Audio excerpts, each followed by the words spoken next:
2. Los pinches tiranos. Don Juan no me volvió a hablar de la maestría de estar consciente de ser hasta meses después. Estábamos entonces en la casa donde vivía todo el grupo de videntes. Vamos a caminar un rato, me dijo don Juan secamente, poniendo una mano sobre mi hombro. O mejor todavía, vamos donde hay mucha gente, a la plaza del pueblo, y nos sentamos a platicar. Me sorprendió muchísimo que me hablara. Ya llevaba yo varios días en la casa y ni siquiera contestaba mis saludos. Al momento en que don Juan y yo salíamos de la casa, la gorda nos interceptó y nos exigió que la lleváramos con nosotros. Parecía estar determinada a seguirnos. Con voz muy firme don Juan le dijo que tenía que discutir algo conmigo en privado. «Van a hablar de mí», dijo la gorda. Su tono y sus gestos traicionaban tanto su desconfianza como su enojo. «Pues, sí», repuso don Juan secamente. Pasó frente a ella sin volverse a mirarla. Lo seguí, y caminamos en silencio hasta la plaza del pueblo. Cuando nos sentamos le pregunté que qué demonios podríamos discutir acerca de la gorda. Todavía me molestaba la amenazante manera como me había mirado cuando salíamos de la casa. «No tenemos nada que discutir acerca de la gorda o de ninguna otra persona», repuso. Le dije eso solo para aguijonear su enorme importancia personal. Y dio resultado. Está furiosa con nosotros. Yo la conozco bien, estuvo hablando consigo misma y ya se dijo lo suficiente para darse confianza y para sentirse indignada porque no la trajimos y por haber quedado como tonta. No me sorprendería si se nos viene encima en esta banca.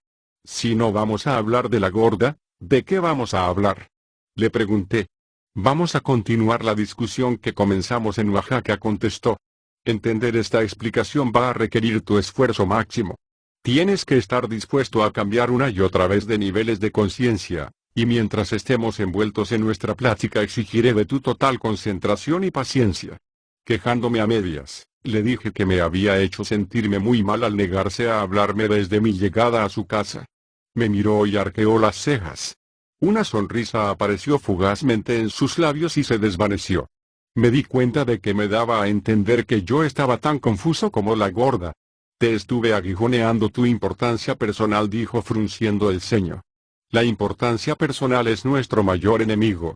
Piénsalo, aquello que nos debilita es sentirnos ofendidos por los hechos y malhechos de nuestros semejantes. Nuestra importancia personal requiere que pasemos la mayor parte de nuestras vidas ofendidos por alguien». Los nuevos videntes se recomendaban que se debían llevar a cabo todos los esfuerzos posibles para erradicarla de la vida de los guerreros. Yo he seguido esa recomendación al pie de la letra y he tratado de demostrarte por todos los medios posibles que sin importancia personal somos invulnerables. Mientras lo escuchaba, de pronto, sus ojos se volvieron muy brillantes. La idea que se me ocurrió, de inmediato, fue que parecía estar a punto de reírse y que no había motivo para hacerlo, cuando me sobresaltó una repentina y dolorosa bofetada en el lado derecho de la cara. Me levanté de un salto. La gorda estaba parada a mis espaldas, con la mano aún alzada. Su cara estaba roja de ira. «Ahora sí puedes decir lo que quieras de mí, y con más razón», gritó. «Pero si tienes algo que decir, dímelo en mi cara, hijo de la chingada». Su arranque pareció haberla agotado, se sentó en el suelo y comenzó a llorar. Don Juan estaba inmovilizado por un júbilo inexpresable. Yo estaba tieso de pura furia. La gorda me fulminó con la mirada y luego se volvió hacia don Juan y le dijo sumisamente que no teníamos ningún derecho a criticarla. Don Juan se rió con tanta fuerza que se dobló casi hasta el suelo. Ni siquiera podía hablar. 2 o 3 veces trató de decirme algo, pero finalmente se incorporó y se alejó, con el cuerpo aún sacudido por espasmos de risa. Yo estaba a punto de correr tras él, todavía furioso contra la gorda, quien en ese momento me parecía despreciable, cuando me ocurrió algo extraordinario. Supe, instantáneamente, que era lo que había hecho reír tanto a don Juan. La gorda y yo éramos horrendamente parecidos. Nuestra importancia personal era gigantesca. Mi sorpresa y mi furia al ser abofeteado eran exactamente iguales a la ira y la desconfianza de la gorda. Don Juan tenía razón. La carga de la importancia personal es en verdad un terrible estorbo. Corrí tras él, exaltado, lágrimas me brotaban de los ojos. Lo alcancé y le dije lo que había comprendido. En sus ojos había un brillo de malicia y deleite. ¿Qué puedo hacer por la gorda?, pregunté. Nada, contestó. Los actos de darse cuenta son siempre personales. Cambió el tema y dijo que los augurios nos decían que prosiguiéramos nuestra discusión en casa, ya fuera en una sala amplia con cómodos sillones o bien en el patio trasero, que tenía un corredor techado a su alrededor. Dijo que en cada ocasión que llevara a cabo sus explicaciones dentro de la casa esas dos áreas quedarían vedadas para todos los demás. Regresamos a la casa. Don Juan les contó a todos lo que había hecho la gorda. El deleite de los videntes y las bromas que le hicieron al respecto, aumentó el desasosiego de la gorda. La importancia personal no puede combatirse con delicadezas, comentó don Juan cuando expresé mi preocupación acerca del estado de ánimo de la gorda. Pidió luego a todos que abandonaran el cuarto. Nos sentamos y don Juan comenzó sus explicaciones. Dijo que los videntes, antiguos y nuevos, se dividen en dos categorías. La primera queda integrada por aquellos que están dispuestos a ejercer control sobre sí mismos. Esos videntes son los que pueden canalizar sus actividades hacia objetivos pragmáticos que beneficiarían a otros videntes y al hombre en general. La otra categoría está compuesta de aquellos a quienes no les importa ni el control de sí mismos ni ningún objetivo pragmático. Se piensa de manera unánime entre los videntes que estos últimos no han podido resolver el problema de la importancia personal. La importancia personal no es algo sencillo e ingenuo, explicó. Por una parte, es el núcleo de todo lo que tiene valor en nosotros, y por otra, el núcleo de toda nuestra podredumbre. Deshacerse de la importancia personal requiere una obra maestra de estrategia. Los videntes de todas las épocas han conferido las más altas alabanzas a quienes lo han logrado. Me quejé de que, aunque a veces me parecía muy atractiva, la idea de erradicar la importancia personal me era realmente incomprensible. Le dije que sus directivas y sugerencias para deshacerse de ella eran tan vagas que no había modo de implementarlas. Estoy ya cansado de repetirte, dijo, que para poder seguir el camino del conocimiento uno tiene que ser muy imaginativo. Como lo estás comprobando tú mismo, todo está oscuro en el camino del conocimiento. La claridad cuesta muchísimo trabajo, muchísima imaginación. Mi zozobra me hizo arguir que sus amonestaciones sobre la importancia personal me recordaban a los catecismos. Y si algo era odioso para mí era el recuerdo de los sermones acerca del pecado. Los encontraba yo siniestros. Los guerreros combaten la importancia personal como cuestión de estrategia, no como cuestión de fe, repuso. Tu error es entender lo que digo en términos de moralidad. Yo no veo a usted como un hombre de gran moralidad, insistí. Lo que tú estás viendo como moralidad es simplemente mi impecabilidad, dijo. El concepto de la impecabilidad, así como el de deshacerse de la importancia personal, es un concepto demasiado vago para serme útil, le comenté. Don Juan se atragantó de risa, y yo lo desafié a que explicara la impecabilidad. La impecabilidad no es otra cosa que el uso adecuado de la energía, dijo. Todo lo que yo te digo no tiene un ápice de moralidad. He ahorrado energía y eso me hace impecable. Para poder entender esto, tú tienes que haber ahorrado suficiente energía, o no lo entenderás jamás. Durante largo tiempo permanecimos en silencio. Yo quería pensar en lo que había dicho. De repente, comenzó a hablar de nuevo. Los guerreros hacen inventarios estratégicos, dijo. Hacen listas de sus actividades y sus intereses. Luego deciden cuáles de ellos pueden cambiarse para, de ese modo, dar un descanso a su gasto de energía. Yo alegué que una lista de esa naturaleza tendría que incluir todo lo imaginable. Con mucha paciencia me contestó que el inventario estratégico del que hablaba solo abarcaba patrones de comportamiento que no eran esenciales para nuestra supervivencia y bienestar. Yo aproveché la oportunidad para señalarle que la supervivencia y el bienestar eran categorías que podían interpretarse de incontables maneras. Le arguí que no era posible ponerse de acuerdo sobre lo que era o no era esencial para nuestra supervivencia y bienestar. Conforme seguía hablando, comencé a perder mi impulso original. Finalmente, me detuve porque me di cuenta de la inutilidad de mis argumentos. Me di cuenta de que don Juan estaba en lo cierto cuando decía que mi pasión era hacerme el difícil.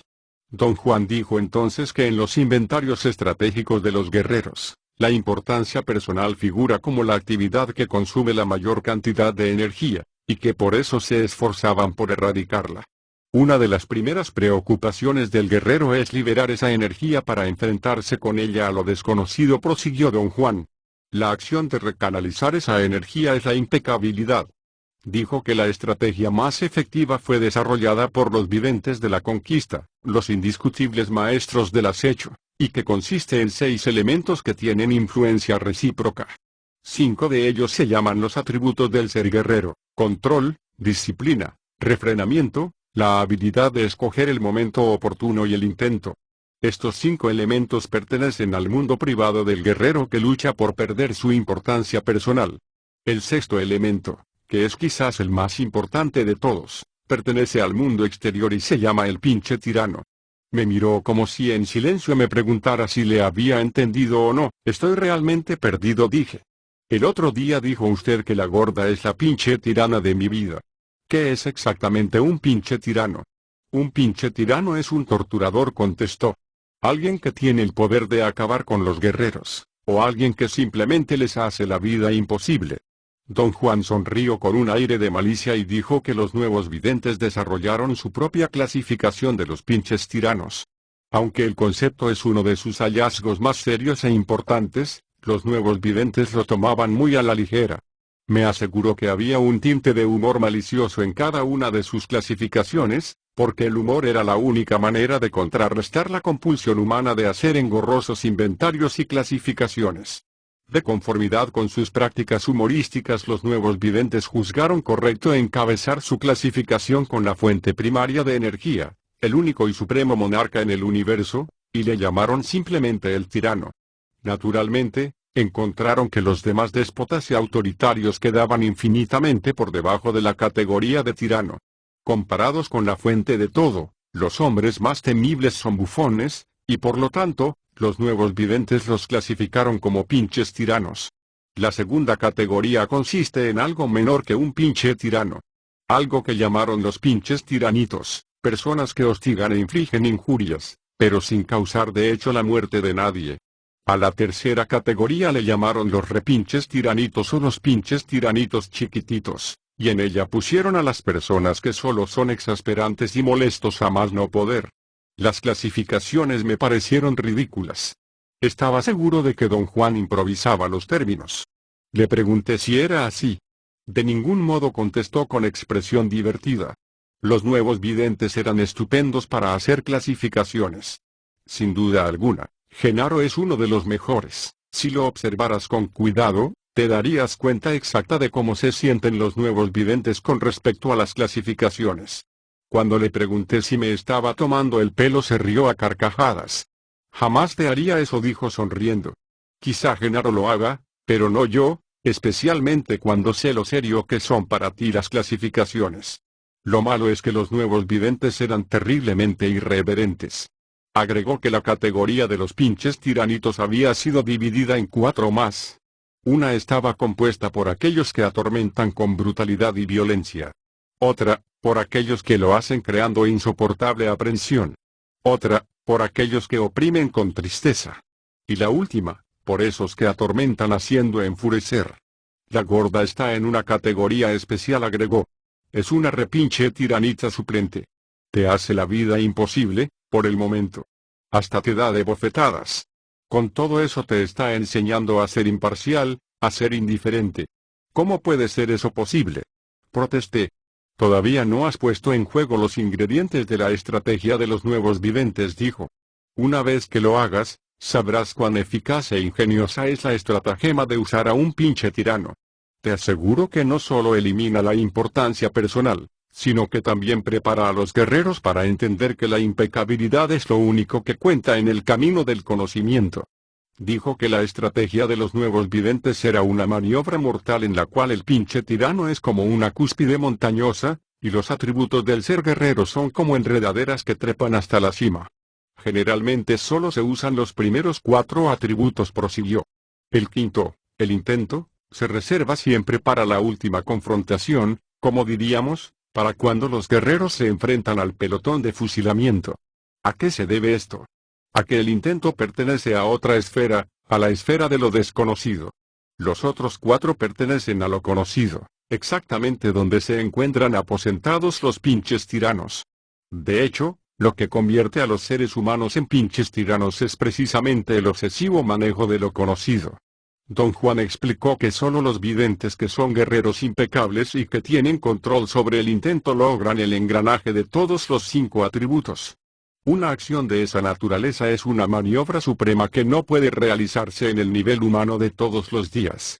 4 atributos es todo lo que se necesita para tratar con los peores pinches tiranos, continuó. Claro está, siempre y cuando se haya encontrado a un pinche tirano. Como dije, el pinche tirano es el elemento externo, el que no podemos controlar y el elemento que es quizás el más importante de todos. Mi benefactor siempre decía que el guerrero que se topa con un pinche tirano es un guerrero afortunado. Su filosofía era que si no tienes la suerte de encontrar a uno en tu camino, tienes que salir a buscarlo. Explicó que uno de los más grandes logros de los videntes de la época colonial fue un esquema que él llamaba la progresión de 3 vueltas. Los videntes, al entender la naturaleza del hombre, llegaron a la conclusión indisputable de que si uno se las puede ver con los pinches tiranos, uno ciertamente puede enfrentarse a lo desconocido sin peligro, y luego incluso, uno puede sobrevivir a la presencia de lo que no se puede conocer.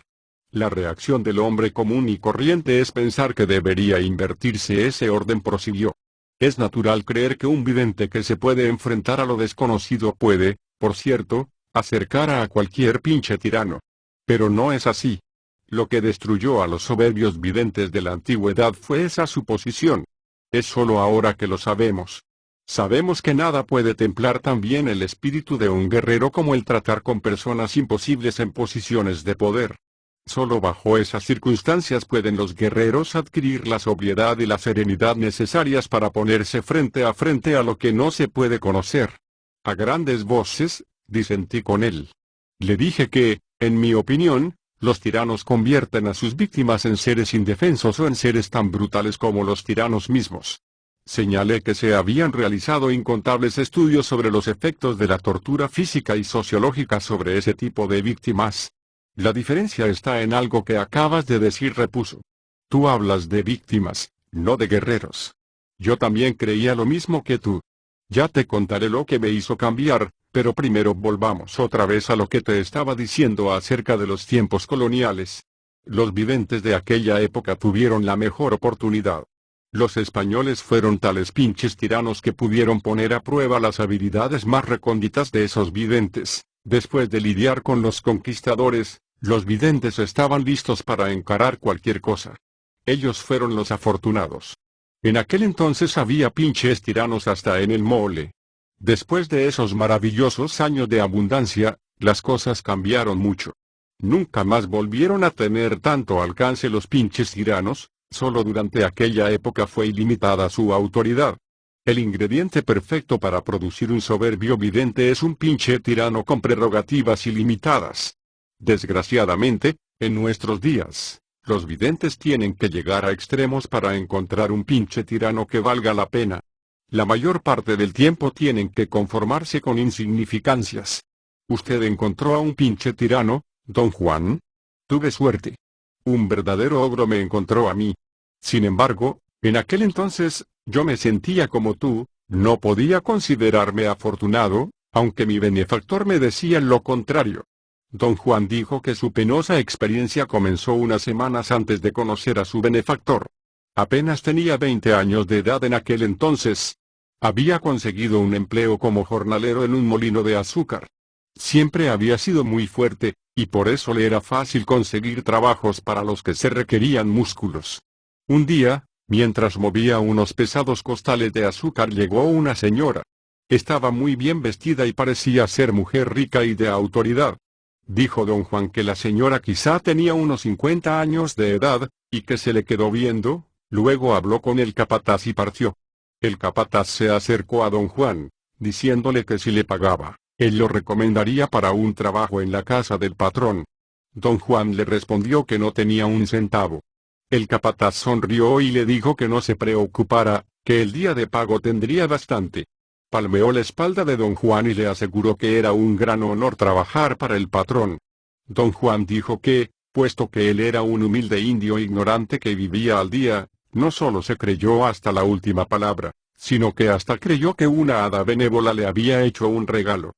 Prometió pagarle al capataz lo que quisiera. El capataz mencionó una considerable suma, que tenía que pagarse en abonos. De inmediato, el capataz llevó a don Juan a la casa del patrón que quedaba bastante lejos del pueblo, y ahí lo dejó con otro capataz, un hombre enorme, sombrío y de físico horrible que le hizo muchas preguntas. Quería saber acerca de la familia de don Juan. Don Juan le contestó que no tenía familia alguna.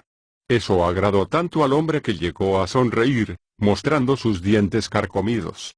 Le prometió a don Juan que le pagarían mucho, y que incluso estaría en posición de ahorrar dinero, porque no tendría que gastarlo ya que iba a vivir y comer en la casa. La manera como el hombre se rió aterró tanto a don Juan que de inmediato trató de salir corriendo.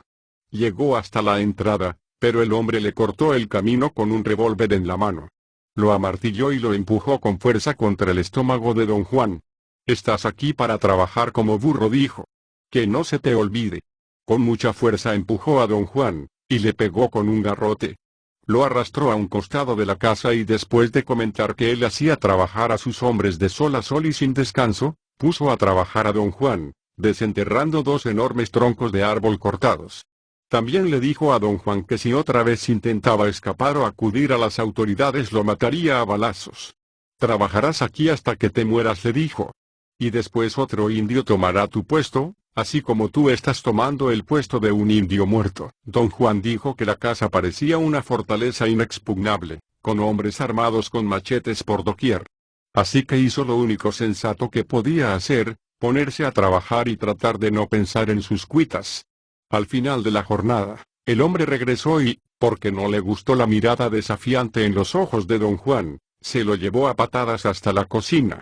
Amenazó a don Juan con cortarle los tendones de los brazos si no le obedecía. En la cocina una vieja le sirvió comida, pero don Juan estaba tan perturbado que no podía comer. La vieja le aconsejó que comiera todo porque tenía que fortalecerse ya que su trabajo jamás terminaría. Le advirtió que el hombre que ocupaba su lugar había muerto el día anterior. Estaba demasiado débil y se cayó de una ventana del segundo piso. Don Juan dijo que trabajó en la casa del patrón por 3 semanas, y que el hombre abusó de él a cada instante. Bajo la amenaza constante de su cuchillo, pistola o garrote, el capataz lo hizo trabajar en las más peligrosas condiciones, haciendo los trabajos más pesados que es posible imaginar. Cada día lo mandaba a los establos a limpiar los pesebres mientras seguían en ellos los nerviosos garañones. Al comenzar el día, don Juan tenía siempre la certeza de que no iba a sobrevivirlo. Y sobrevivir solo significaba que tendría que pasar otra vez por el mismo infierno al día siguiente. Lo que precipitó la escena final fue la petición que don Juan hizo en un día feriado. Pidió unas horas para ir al pueblo a pagarle el dinero que le debía al capataz del molino de azúcar. Era un pretexto. El capataz se dio cuenta y repuso que don Juan no podía dejar de trabajar, ni siquiera un minuto, porque estaba endeudado hasta las orejas por el solo privilegio de trabajar allí. Don Juan tuvo la certeza de que ahora sí estaba perdido. Entendió las maniobras de los 2 capataces, estaban de acuerdo para hacerse de indios pobres del molino, trabajarlos hasta la muerte y dividirse sus salarios. Al darse cabal cuenta de todo esto don Juan explotó. Comenzó a dar gritos histéricos, gritando atravesó la cocina y entró a la casa principal. Sorprendió tan por completo al capataz y a los otros trabajadores que pudo salir corriendo por la puerta delantera. Casi logró huir, pero el capataz lo alcanzó y en medio del camino le pegó un tiro en el pecho y lo dio por muerto. Don Juan dijo que su destino no fue morir, ahí mismo lo encontró su benefactor y lo cuidó hasta que se repuso. Cuando le conté toda la historia a mi benefactor, prosiguió don Juan, apenas logró contener su emoción. «Ese capataz es un verdadero tesoro», dijo mi benefactor. «Es algo demasiado raro para ser desperdiciado. Algún día tienes que volver a esa casa». Se deshacía en elogiar a mi suerte de encontrar un pinche tirano, único en su género, con un poder casi ilimitado. Pensé que el señor estaba loco. Me tomó años entender cabalmente lo que me dijo en ese entonces. «Este es uno de los relatos más horribles que he escuchado en mi vida», dije. «¿Realmente volvió usted a esa casa?» «Claro que volví, 3 años después». Mi benefactor tenía razón. Un pinche tirano como aquel era único en su género y no podía desperdiciarse. ¿Cómo logró usted regresar? Mi benefactor ideó una estrategia utilizando los 4 atributos del ser guerrero: control, disciplina, refrenamiento y la habilidad de escoger el momento oportuno. Don Juan dijo que su benefactor, al explicarle lo que él tenía que hacer en la casa del patrón para enfrentar a aquel ogro de hombre, también le reveló que los nuevos videntes consideraban que habían 4 pasos en el camino del conocimiento. El primero es el paso que dan los seres humanos comunes y corrientes al convertirse en aprendices. Al momento que los aprendices cambian sus ideas acerca de sí mismos y acerca del mundo, dan el segundo paso y se convierten en guerreros, es decir, en seres capaces de la máxima disciplina y control sobre sí mismos. El tercer paso, que dan los guerreros, después de adquirir refrenamiento y la habilidad de escoger el momento oportuno, es convertirse en hombres de conocimiento. Cuando los hombres de conocimiento aprenden a ver, han dado el cuarto paso y se han convertido en videntes. Su benefactor recalcó el hecho de que don Juan ya había recorrido el camino del conocimiento lo suficiente para haber adquirido un mínimo de los 2 primeros atributos, control y disciplina. En aquel entonces, me estaban vedados los otros 2 atributos, prosiguió don Juan. El refrenamiento y la habilidad de escoger el momento oportuno quedan en el ámbito del hombre de conocimiento. Mi benefactor me permitió el acceso a ellos a través de su estrategia. ¿Significa eso que usted no hubiera podido enfrentarse al pinche tirano por su cuenta? Pregunté. Estoy seguro de que hubiera podido hacerlo yo solo, aunque siempre he dudado que hubiera podido hacerlo con estilo y elegancia. Mi benefactor disfrutó inmensamente dirigiendo mi tarea. La idea de usar un pinche tirano no es solo para perfeccionar el espíritu, sino también para la felicidad y el gozo del guerrero. ¿Cómo podría alguien gozar con el monstruo que describió usted? Ese señor no era nada en comparación con los verdaderos monstruos que los nuevos videntes enfrentaron durante la colonia. Todo parece indicar que aquellos videntes se quedaron viscos de tanta diversión. Probaron que hasta los peores pinches tiranos son un encanto, claro está, siempre y cuando uno sea guerrero. Don Juan explicó que el error de cualquier persona que se enfrenta a un pinche tirano es no tener una estrategia en la cual apoyarse. El defecto fatal es tomar demasiado en serio los sentimientos propios, así como las acciones de los pinches tiranos. Los guerreros, por otra parte, no solo tienen una estrategia bien pensada, sino que están también libres de la importancia personal.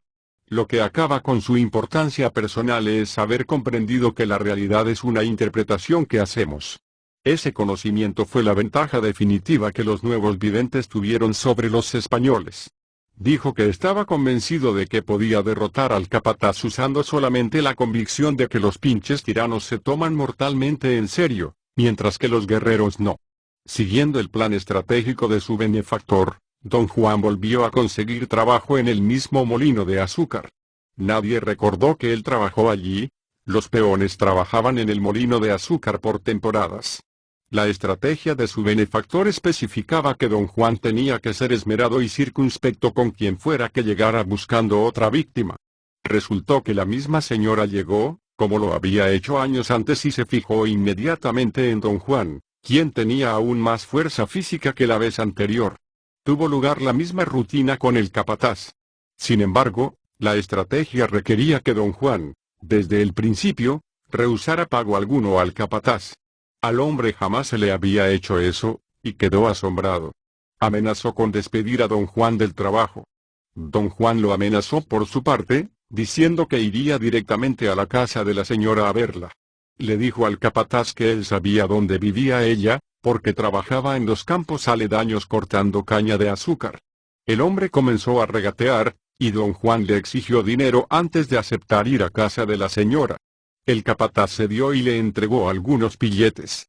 Don Juan se dio perfecta cuenta de que el capataz accedía solo como ardid para conseguir que aceptara el trabajo. Él mismo me llevó de nuevo a la casa, dijo don Juan. Era una vieja hacienda propiedad de la gente del molino de azúcar, hombres ricos que o bien sabían lo que pasaba y no les importaba, o eran demasiado indiferentes para darse cuenta. En cuanto llegamos ahí, corrí a buscar a la señora. La encontré. Caí de rodillas y besé su mano para darle las gracias. Los 2 capataces estaban lívidos. El capataz de la casa me hizo lo mismo que antes. Pero yo estaba preparadísimo para tratar con él, tenía yo control y disciplina. Todo resultó tal como lo planeó mi benefactor. Mi control me hizo cumplir con las más absurdas necesidades del tipo. Lo que generalmente nos agota en una situación como esa es el deterioro que sufre nuestra importancia personal. Cualquier hombre que tiene una pizca de orgullo se despedaza cuando lo hacen sentir inútil y estúpido. Con gusto hacía yo todo lo que el capataz me pedía. Yo estaba feliz y lleno de fuerza. Y no me importaba un comino mi orgullo o mi terror. Yo estaba ahí como guerrero impecable. El afinar el espíritu cuando alguien te pisotea se llama control. Don Juan explicó que la estrategia de su benefactor requería de que en lugar de sentir compasión por sí mismo, como lo había hecho antes, se dedicara de inmediato a explorar el carácter del capataz, sus debilidades, sus peculiaridades. Encontró que los puntos más fuertes del capataz eran su osadía y su violencia. Había balaceado a don Juan a plena luz del día y ante veintenas de espectadores. Su gran debilidad era que le gustaba su trabajo y que no quería ponerlo en peligro. Bajo ninguna circunstancia intentaría matar a don Juan dentro de la propiedad, durante el día. Su otra gran debilidad consistía en que era hombre de familia. Tenía una esposa e hijos que vivían en una casucha cerca de la casa. Reunir toda esta información mientras te golpean se llama disciplina, dijo don Juan. El hombre era un demonio. No tenía ninguna gracia que lo salvara. Según los nuevos videntes, el perfecto pinche tirano no tiene ninguna característica redentora. Don Juan dijo que los dos últimos atributos del ser guerrero, que él aún no tenía en aquel entonces, habían quedado automáticamente incluidos en la estrategia de su benefactor. El refrenamiento es esperar con paciencia, sin prisas, sin angustia. Es una sencilla y gozosa retención del pago que tiene que llegar. Mi vida era una humillación diaria, prosiguió don Juan. A veces hasta lloraba cuando el hombre me pegaba con su látigo, y sin embargo, yo era feliz. La estrategia de mi benefactor fue lo que me hizo aguantar de un día a otro sin odiar a nadie. Yo era un guerrero. Sabía que estaba esperando y sabía que era lo que esperaba. Precisamente en eso radica el gran regocijo del ser guerrero. Agregó que la estrategia de su benefactor incluía acosar sistemáticamente al hombre, escudándose siempre tras un orden superior, así como habían hecho los videntes del nuevo ciclo, durante la colonia, al escudarse con la Iglesia católica. Un humilde sacerdote era a veces más poderoso que un noble. El escudo de don Juan era la señora dueña de la casa.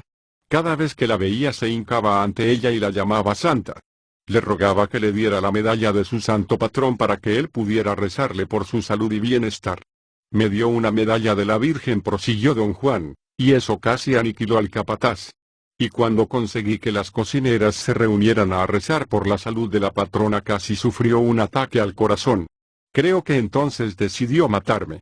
No le convenía dejarme seguir adelante. A manera de contramedida organicé un rosario entre todos los sirvientes de la casa. La señora creía que yo tenía todas las características de un santo. Después de aquello ya no dormía profundamente, ni dormía en mi cama. Cada noche me subía al techo de la casa. Desde allí vi 2 veces al hombre llegar a mi cama con un cuchillo. Todos los días me empujaba a los pesebres de los garañones con la esperanza de que me mataran a patadas, pero yo tenía una plancha de tablas pesadas que apoyaba en una de las esquinas. Yo me escondía detrás de ella y me protegía de las patadas de caballo. El hombre nunca lo supo porque los caballos le daban náuseas, era otra de sus debilidades, la más mortal de todas, como resultó al fin. Don Juan dijo que la habilidad de escoger el momento oportuno es una cualidad abstracta que pone en libertad todo lo que está retenido. Control, disciplina y refrenamiento son como un dique detrás del cual todo está estancado. La habilidad de escoger el momento oportuno es la compuerta del dique. El capataz solo conocía la violencia, con la cual aterrorizaba. Si se neutralizaba su violencia quedaba casi indefenso. Don Juan sabía que el hombre no se atrevería a matarlo a la vista de la gente de la casa, así que un día, en presencia de otros trabajadores y también de la señora, don Juan insultó al hombre. Le dijo que era un cobarde y un asesino que se amparaba con el puesto de capataz. La estrategia de su benefactor exigía que don Juan estuviera alerta para escoger y aprovechar el momento oportuno y voltearle las cartas al pinche tirano. Cosas inesperadas siempre suceden así. De repente, El más bajo de los esclavos se burla del déspota, lo vitupera, lo hace sentirse ridículo frente a testigos importantes, y luego se escabulle sin darle tiempo de tomar represalias. Un momento después prosiguió don Juan, el hombre enloqueció de rabia, pero yo ya estaba piadosamente hincado frente a la patrona. Don Juan dijo que cuando la señora entró a su recámara, el capataz y sus amigos lo llamaron a la parte trasera de la casa, supuestamente para hacer un trabajo. El hombre estaba muy pálido, blanco de ira. Por el tono de su voz don Juan supo lo que el hombre pensaba hacer con él. Don Juan fingió obedecer, pero en vez de dirigirse a donde el capataz le ordenaba corrió hacia los establos. Confiaba en que los caballos harían tanto ruido que los dueños de la casa saldrían a ver lo que pasaba. Sabía que el hombre no se atrevería a dispararle, y que tampoco se acercaría a donde estaban los caballos. Esa suposición no se cumplió. Don Juan había empujado al hombre más allá de sus límites. Salté al pesebre del más salvaje de los caballos, dijo don Juan, y el pinche tirano, cegado por la rabia, sacó su cuchillo y se metió tras de mí. Al instante, me escondí detrás de mis tablas. El caballo le dio una sola patada y todo acabó. Yo había pasado 6 meses en esa casa. Y durante ese período ejercí los 4 atributos de ser guerrero. Gracias a ellos había triunfado. Ni una sola vez sentí compasión por mí mismo, ni lloré de impotencia. Solo sentí regocijo y serenidad. Mi control y mi disciplina estuvieron afilados como nunca lo estuvieron. Además, experimenté directamente, aunque no los tenía, lo que siente el guerrero impecable cuando usa el refrenamiento y la habilidad de escoger el momento oportuno. Mi benefactor explicó algo muy interesante. Refrenamiento significa retener con el espíritu algo que el guerrero sabe que justamente debe cumplirse. No significa que el guerrero ande por ahí pensando en hacerle mal a alguien, o planeando cómo vengarse y saldar cuentas. El refrenamiento es algo independiente. Mientras el guerrero tenga control, disciplina y la habilidad de escoger el momento oportuno, el refrenamiento asegura que recibirá su completo merecido quien quiera que se lo haya ganado. ¿Triunfan alguna vez los pinches tiranos, y destruyen al guerrero que se les enfrenta? Pregunté. Desde luego. Durante la conquista y la colonia los guerreros murieron como moscas. Sus filas se vieron diezmadas. Los pinches tiranos podían condenar a muerte a cualquiera, por un simple capricho. Bajo ese tipo de presión, los videntes alcanzaron estados sublimes. Aseguró don Juan que, en esa época, los videntes que sobrevivieron tuvieron que forzarse hasta el límite para encontrar nuevos caminos. Los nuevos videntes, dijo don Juan mirándome con fijeza, usaban a los pinches tiranos no solo para deshacerse de su importancia personal sino también para lograr la muy sofisticada maniobra de desplazarse fuera de este mundo. Ya entenderás esa maniobra conforme vayamos discutiendo la maestría de estar consciente de ser.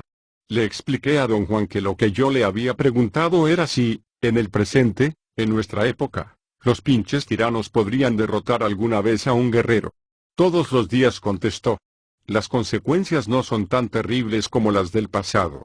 Hoy en día, por supuesto, los guerreros siempre tienen la oportunidad de retroceder, luego reponerse y después volver.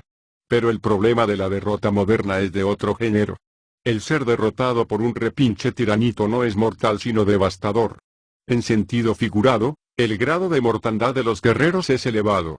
Con esto quiero decir que los guerreros que sucumben ante un repinche tirano son arrasados por su propio sentido de fracaso. Para mí eso equivale a una muerte figurada. ¿Cómo mide usted la derrota? Cualquiera que se une al pinche tirano queda derrotado. El enojarse y actuar sin control o disciplina, el no tener refrenamiento es estar derrotado. ¿Qué pasa cuando los guerreros son derrotados? O bien se reagrupan y vuelven a la pelea con más tino, o dejan el camino del guerrero y se alinean de por vida a las filas de los pinches tiranos.